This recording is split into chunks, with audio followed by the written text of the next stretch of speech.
8 मुहर्रम अल हराम शदीद गर्मी और अज़ादराने हुसैन की खिदमत का मुनफरिद अंदाज, 100 किलो आम और 100 किलो दूध से तैयार मैंगो मिल्क शेक की सबील। मैंगो मिल्क शेक तपती गर्मी में मौजिल से अज़ामे शरीक मोमिनीन को पेश किया गया।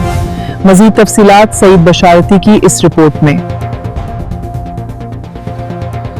8 मुहर्रम अल हराम बमुताबिक 10, 12 और 24 जून दरबार पीर मोहम्मद शाह दरिया खान में वाक़े इमाम बारगाह सज्जादिया में अज़ादारान इमाम हुसैन की खिदमत के लिए खुसूसी मैंगो मिल्क शेक की सबील का एहतमाम किया गया।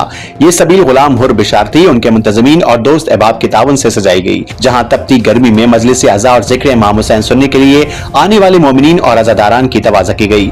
मुंतज़मीन के मुताबिक मैंगो मिल्क शेक की तैयारी के लिए तकरीबन 100 किलो आम, 100 किलो दूध, हस्बे ज़ायका चीनी, बर्फ और मुख्तलिफ मेवाजात इस्तेमाल किए गए ताकि अज़ादारान को गर्मी की शिद्दत से कुछ राहत फराम की जा सके। सबील पर आने वाले अज़ादारान इमाम हुसैन को ठंडा और लजीज मैंगो मिल्क शेक पेश किया गया, जिसे शुरका ने सराहते हुए मुंतज़मीन के जज्बा खिदमत को खिराज तहसीन पेश किया। गुलाम हुर बिशारती का कहना था कि 8 मुहर्रम अल हराम को मैंगो मिल्क शेक की ये यादगार सबील हर साल अकीदत व एहतराम के साथ लगाई जाती है, जबकि अशरा मुहर्रम के दीगर अयाम में जामे शीरी, रूह अफ़ज़ा और शिकंजीन की सबीलें भी मोमिनीन और अज़ादारान इमाम हुसैन की खिदमत में पेश की जाती हैं।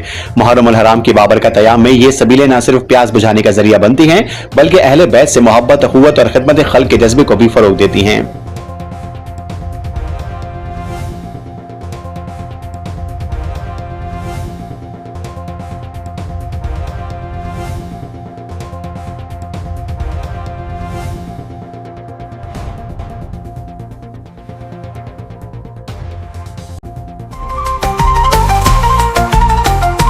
आज तक पाकिस्तान न्यूज, खबर सच के साथ।